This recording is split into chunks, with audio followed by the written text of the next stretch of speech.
Assalamualaikum warahmatullahi wabarakatuh. Perkenalkan, nama saya Desi Fitriani dari kelas 2A Tadris Matematika. Untuk video kali ini, saya membuatnya untuk memenuhi tugas trigonometri dengan dosen pembimbing, yaitu Ibu Rahmi Putri MPD. Dan saya mendapatkan tugas untuk menjelaskan mengenai luas segitiga. Baiklah, langsung saja ke penjelasannya. Baiklah, hari ini kita akan membahas mengenai luas segitiga. Nah, langkah pertama kita buat terlebih dahulu gambar segitiga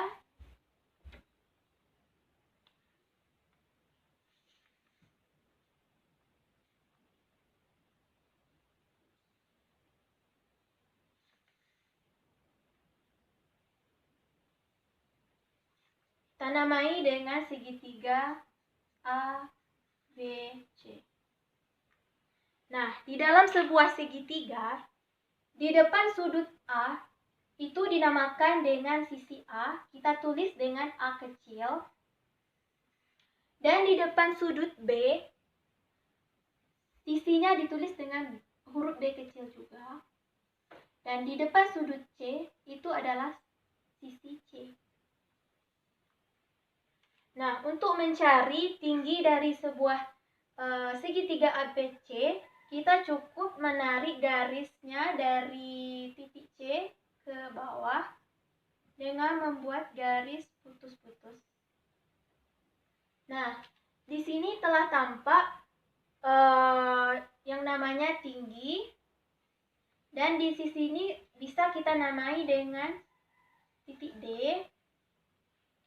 Dan dari gambar tersebut kita bisa tahu bahwa di sini bisa membentuk segitiga ACD dan segitiga BDC. Dan segitiga ini merupakan segitiga siku-siku.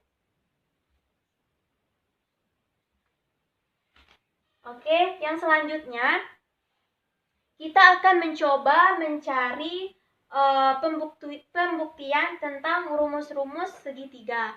Kita mulai dengan memandang dari sudut A. Yang pertama, dari sudut A.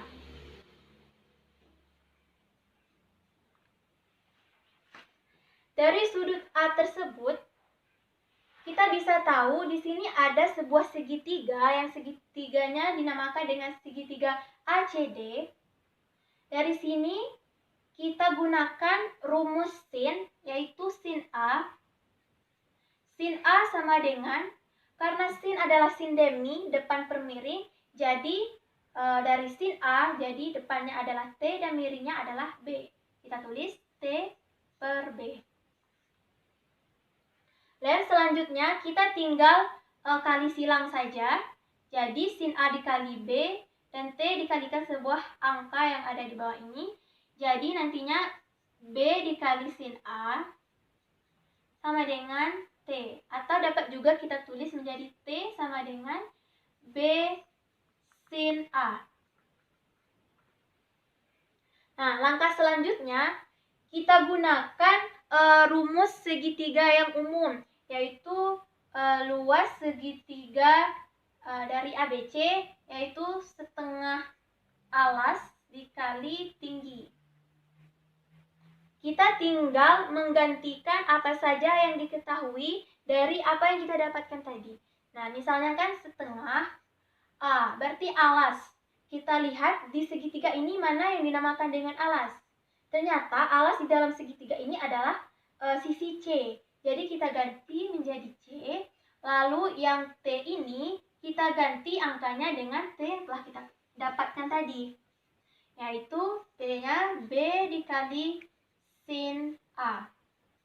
Atau bisa juga kita tulis menjadi setengah BC dikali sin A. Maka dapatlah rumus yang pertama. Maka rumusnya terbukti benar. Nah, untuk yang kedua, itu kita pandang dari arah sudut B. Jadi kita tulis sudut B. Dari sudut B, sama seperti halnya dengan yang pertama, jadi kita cari sin dari sin B. Sin B sama dengan sin demi berarti depan per miring, yaitu T per A. Lalu langsung saja kita kalikan silang, jadi T sama dengan A dikali sin B. Dan selanjutnya kita masukkan di rumus umum dari segitiga, yaitu setengah alas dikali tinggi. Setengah dikali alasnya adalah C, kita ganti jadi C, lalu T-nya kita ganti dengan T yang baru kita dapatkan barusan, jadi A kali sin B. Dan setengah dikali AC dikali sin B. Maka dapatlah rumus yang kedua. Terbukti benar. Nah, untuk rumus yang ketiga, itu kita pandang dari arah sudut C. Kita tulis sudut C. Nah, untuk yang sudut C mungkin nantinya akan menggunakan cara yang berbeda. Kenapa? Karena di arah sudut C ini, jika kita memandangnya dari sudut C, kelihatannya tuh dia tidak memiliki segitiga siku-siku. Oleh karena itu, kita bisa menggunakan aturan sinus untuk mencari rumusnya. Dan aturan sinus tersebut adalah aturan sinus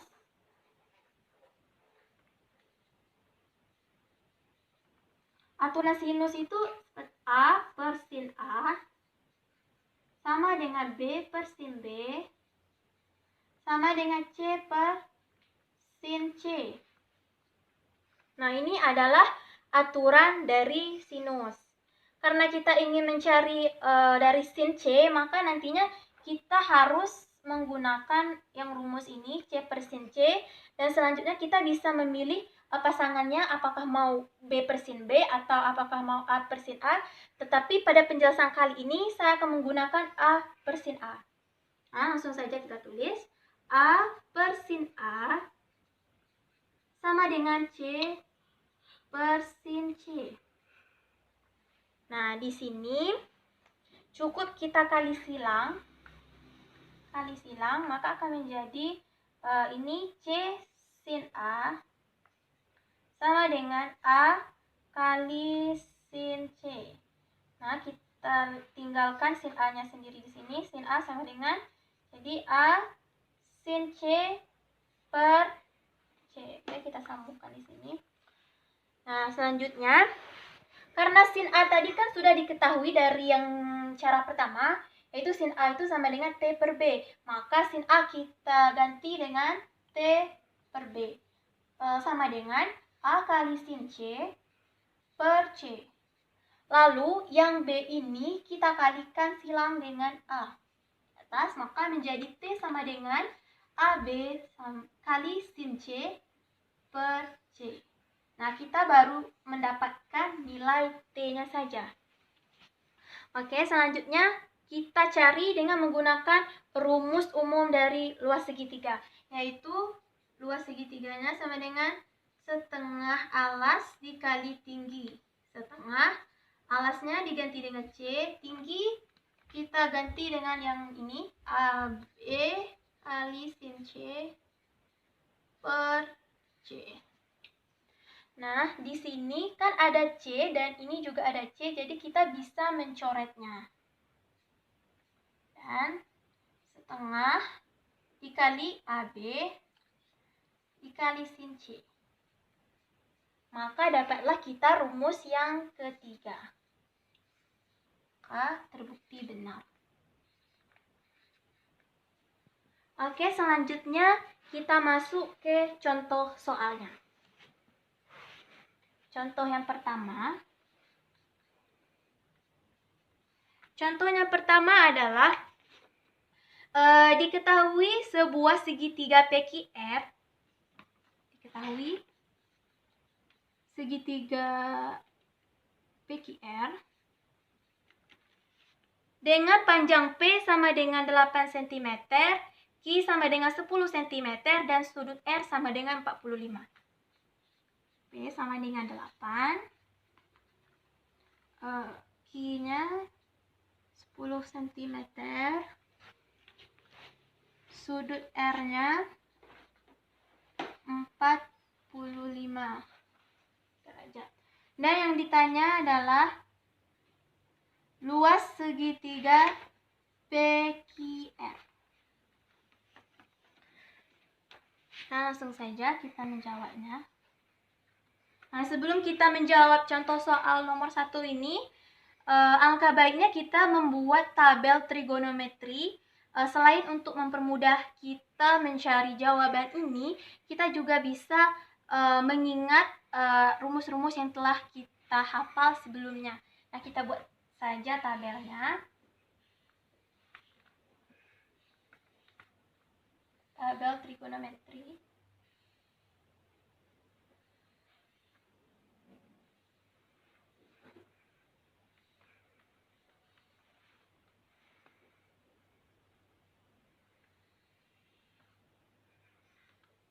Ini perbandingan trigonometri, yang ini besar sudut.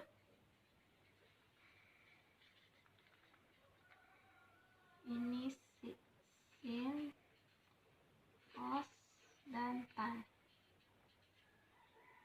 Di sini 0, 30, 45, 60, 90.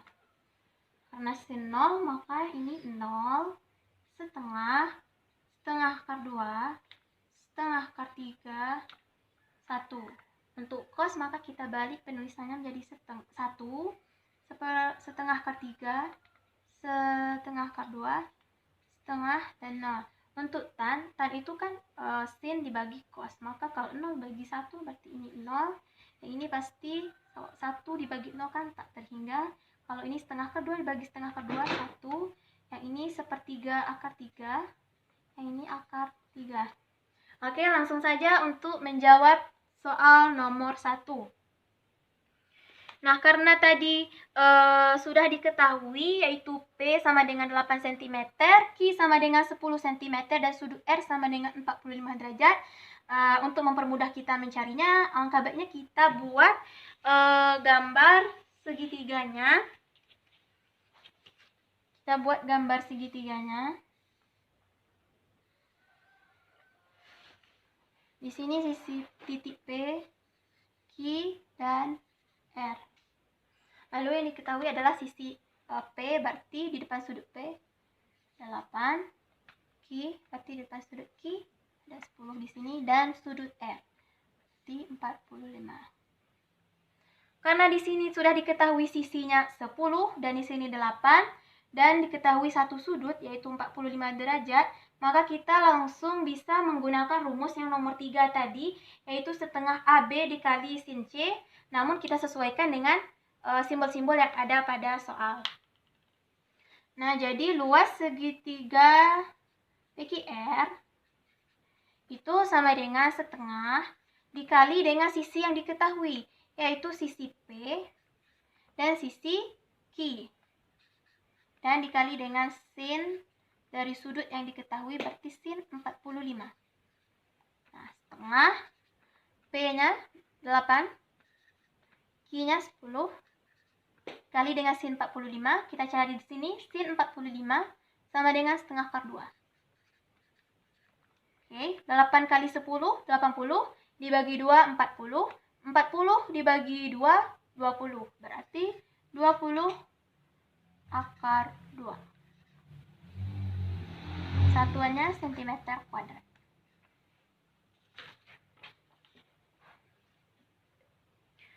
Untuk contoh soal yang kedua, kita diminta untuk mencari luas dari jajar genjang PQRS. Yang diketahuinya itu PQ sama dengan 12 cm, PS sama dengan 10 cm, dan sudut QPS-nya sama dengan 60 derajat. Oke, kita tulis nomor 2. Diketahuinya itu PQ-nya 12 cm, PS-nya 10 cm, dan sudut QPS-nya sama dengan 60 derajat. Yang ditanya tadi luasnya ya. Karena di soal adalah jajar genjang, maka kita tulis dulu gambar dari jajar genjang. Nah, jajar genjang kira-kira seperti ini. Jajar genjang.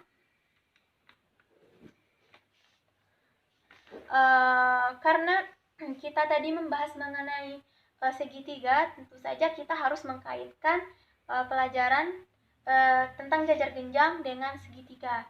Dan ternyata di jajar genjang ini, kalau kita tarik garis, ini garis putus-putus, ternyata jajar genjang ini terbentuk dari dua buah segitiga. Jajar genjang ini namanya jajar genjang ini ya, PQ, R, S. Nah, jadi ada dua buah segitiga PQS dan segitiga SRQ. Nah, untuk mencari luas jajar genjang, kita bisa cukup mencari luas segitiga yang ini, PQS saja. Kenapa? Karena segitiga PQS dan segitiga SRQ ini besarnya itu sama, karena keduanya itu adalah kongruen.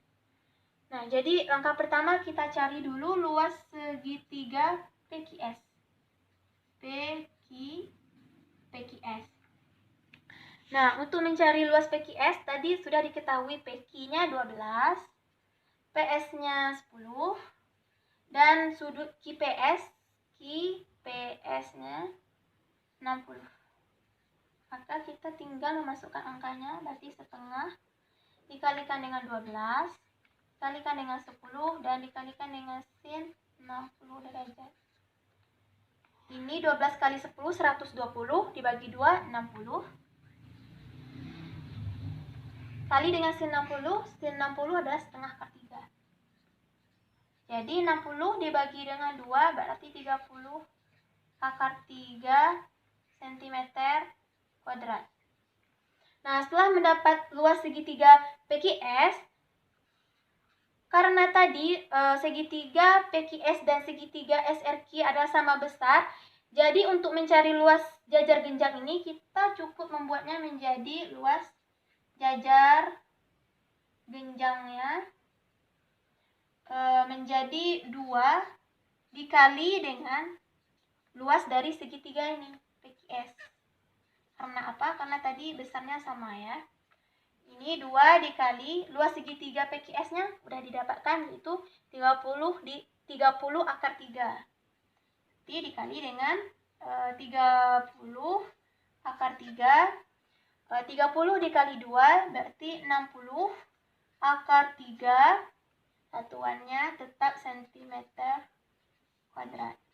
Nah, dari soal nomor 2, maka dapatlah hasil dari luas dari jajar genjang, yaitu 60 akar 3 cm kuadrat.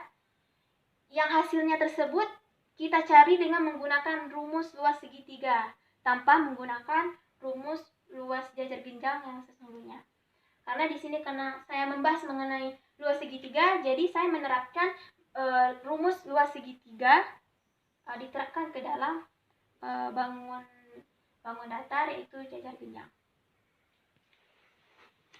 Mungkin itu saja penjelasannya.